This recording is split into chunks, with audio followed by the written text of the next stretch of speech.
Chris Brown, Steve Tasker, and joined now by the radio color analyst on the Bills radio network, host of the Centered on Buffalo podcast. It's my broadcast partner, Eric Wood, joining us as he does after every Bills game. And Eric will certainly talk less about yesterday's game than what lies ahead, but how did you feel the Bills coaching staff did in terms of navigating the balancing act of playing some guys that needed reps, playing some guys that wanted to hit some incentives, and still trying to kind of protect the guys that they're going to need for a playoff run?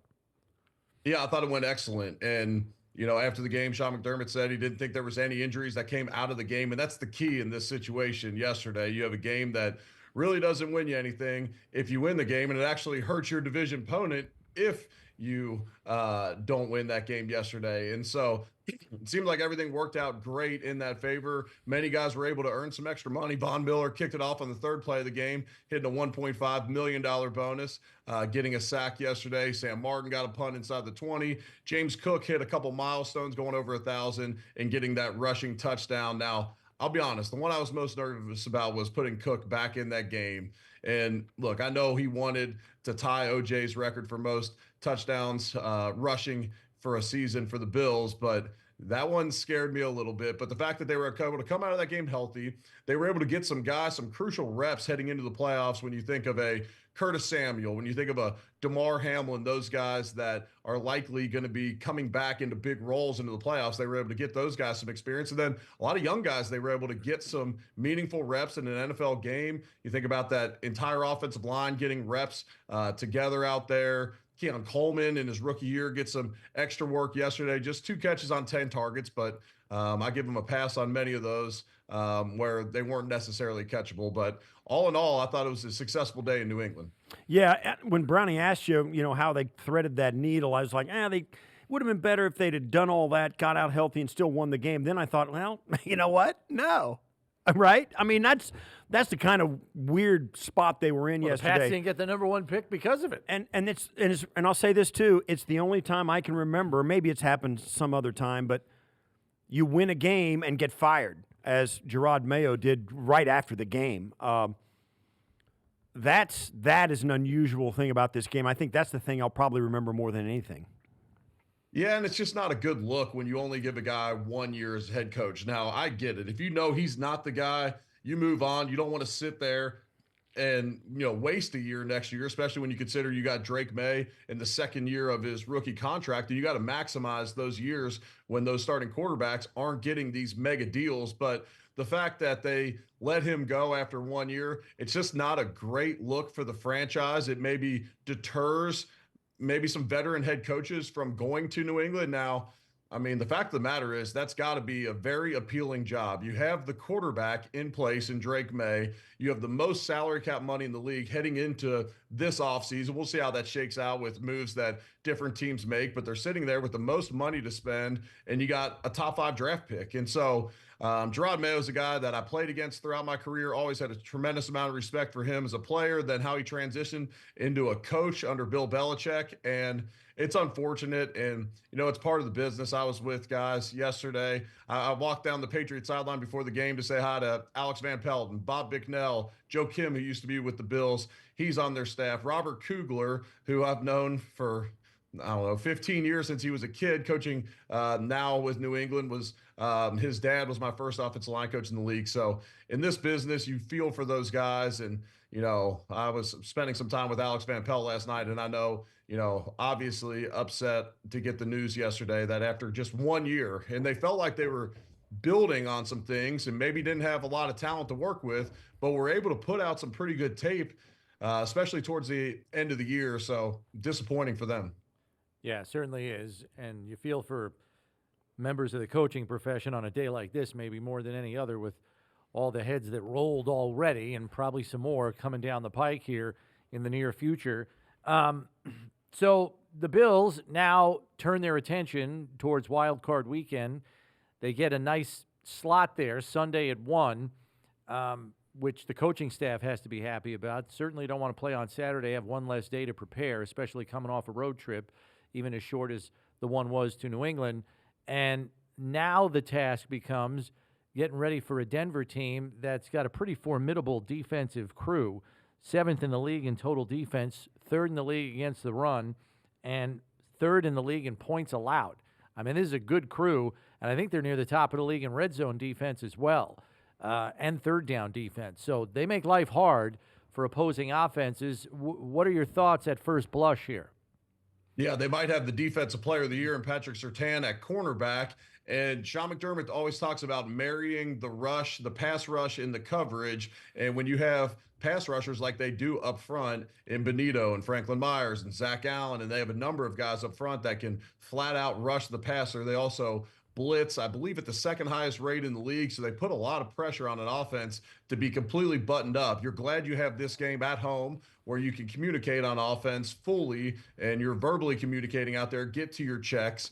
You're glad you're healthy and you have all your weapons on the outside, guys that are going to need to get open quick. This could be a Shakir game. This could be a Curtis Samuel game. This could be a, take a shot to Amari Cooper or Keon Coleman down the field when you get one-on-one coverage against the blitz. I just wouldn't test Surtain on the outside too many times. So really impressed from what I've seen this year from this Denver defense. And as a team, this is a team that started out 0-2. They got a rookie quarterback, and, it would have been easy for them to mail it in at times this year, but instead they fight and they get all the way in at the end. They lose 2 out of their last 3. They beat Kansas City's backups in a bloodbath yesterday that you can't put a whole lot of stock in, but, give them credit. You start the season 0-2, it takes some heart to then make it to the postseason. Yeah, they did start out 0-2, but then starting at week 7 all the way till yesterday, they were the 5th, 6th, 7th seed in the conference. They were never, after week 7, they were never out of the playoff bracket. So they've been there the entire year and hung in there really well. We were just reminded by one of our callers about the last time these two teams played was the 12 men on the field with a field goal. And you think, wow, that's tough. But that was the game. The caller reminded us it was right before they changed offensive coordinators. So the Bills were struggling. That was the second of a 2-game losing streak that the Bills had last year, and then they changed it, and things started to climb. So how much stock can you put into where these teams have evolved to from middle of last year when the Broncos were in a completely different spot, and the Bills now as well with a new offensive coordinator from that point on and the steps they've made this year? Yeah, it seems like both franchises are in a better spot when you consider they likely think they got their quarterback of the future in Bo Nix, who they took in the first round, and Josh is playing at an MVP level this year, has a great relationship with Joe Brady and how they're able to work together and the efficiency that Josh has brought throughout this season. And so you feel pretty good about both franchises. If you're on either side of this, Denver being able to make the postseason with a rookie quarterback, that's a feat in itself. And, give a lot of credit to that defense. And, Bo Nix has developed throughout this year. He's a guy that has some mobility. He can make you pay with his legs. You kind of worry about that a little bit in the playoffs, just thinking that, we see it from Josh all the time and Mahomes in the playoffs and these guys that can really run, they can make you pay. They can pick up a few extra first downs again on 3rd down by getting out and scrambling. So Bills have a tough test. I mean, Vegas has it right now at about a 9-point spread. So pretty confident that the Bills are going to be able to handle business at home, but it's the playoffs. Anything can happen. And this is a young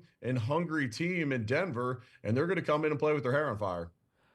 One thing that kind of piques my interest regarding the matchup, at least between Denver's offense and Buffalo's defense. We know that Buffalo's defense has kind of hung their hat on takeaways. They get another one yesterday. There was only one game all season in which they did not get one. And at no point during the season did they have a negative turnover differential in any game. And they come into this game against a rookie quarterback who, in the pressure cauldron of a playoff game on the road could be, coerced into a mistake. I just think that the Bills and what they've relied upon defensively, takeaways, they're more likely to get him against a rookie quarterback in his first playoff start than they are against a Joe Burrow or even a Tua, who's played this team several times. What do you think about that? Yeah, I think you're absolutely right. We've seen Sean McDermott and Bobby Babich be extra aggressive towards rookie quarterbacks. See if they can handle the blitz, especially on the road. I mean, there will be no verbal communication at the line of scrimmage with this Broncos team with Highmark Stadium rocking and rolling, especially if the Bills are able to get off to a good start. it'll be a tough test for them to be able to identify where guys are coming from, be able to communicate at the line of scrimmage. It's going to be a tough test for a rookie quarterback to come into Buffalo this week. And then, beyond the blitzing, I expect Sean McDermott, Bobby Babich to really mix up the coverages, rock and roll those safeties, and make life really difficult on Bo Nix to be able to make pre-snap reads. Yeah, and on the other side of the ball, you mentioned Denver's defense is really aggressive. They blitz a lot. Will they do that against a Buffalo team with Josh at quarterback? Because if you're going to blitz, you're going to play man on the backside. And while they may be able to cover the Bills up, they still got to find a way to get Josh Allen on the ground and to keep him from extending plays. I mean, what do you think this defense is going to do with Denver coming in here? Yeah, I think they stick to what they do and who they are. Now, Right. You play with fire. You run man-to-man blitzes against Josh Allen, and he breaks out of the pocket. I mean, you're going to give up a huge gain there.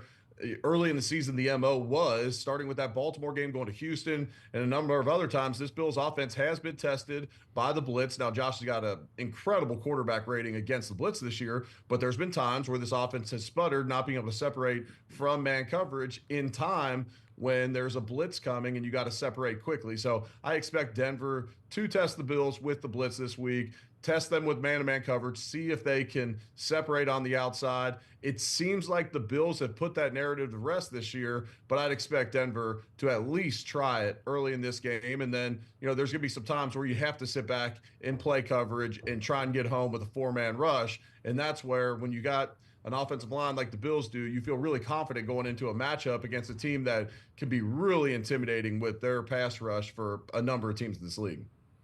And then just the coaching matchup, Sean Payton, Sean McDermott, strength on strength here in terms of offensive background, defensive background. Payton's got a Super Bowl under his belt on his resume. We know that a lot of times when he gets to the postseason, he's even more aggressive. Everyone will remember his onside kick at the start of the second half against the Colts in the Super Bowl when he was coaching New Orleans. It shifted the tide of that game precipitously, and they went on to win it.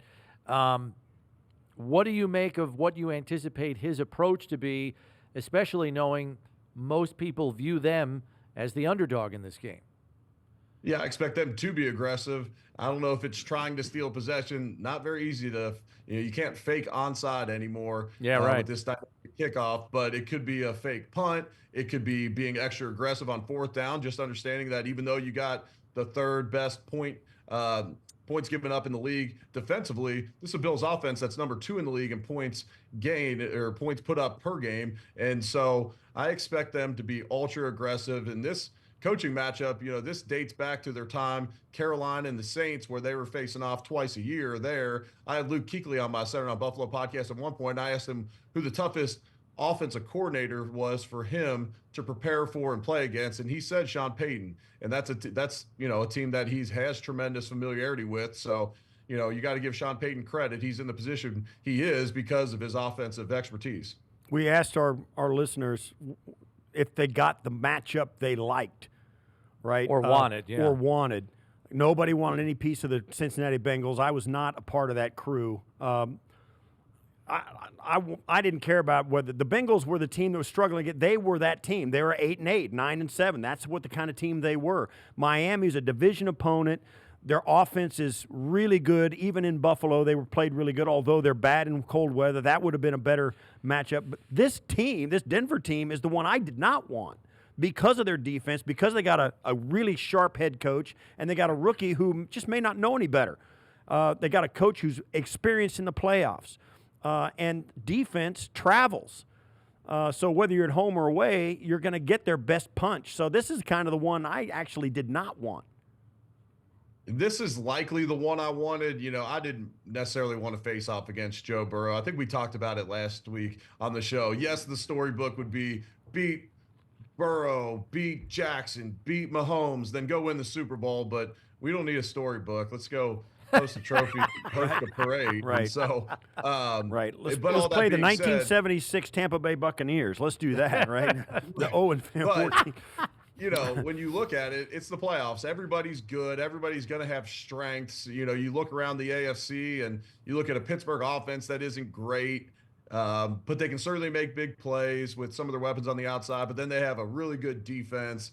You look around at any of these teams that you could have possibly faced coming into the playoffs, there's going to be strengths to the organization and the franchise, or else they wouldn't be in this position. Now, with teams looking around the conference as well, they're looking at Buffalo, and there's a lot to fear about this Bills team. If they can play consistently on the defensive side of the football and take the ball away and put pressure on the quarterback with a 4-man rush throughout the playoffs. And I'm not saying that's a straight up 4-man rush. At times it may be a Bernard, it may be a Milano coming on a blitz, similar to what we saw out of the dime package against Kansas City, unveiling some things like that where you get creative with the pass rush, but you're not bringing 5 and 6 guys to compromise your coverage.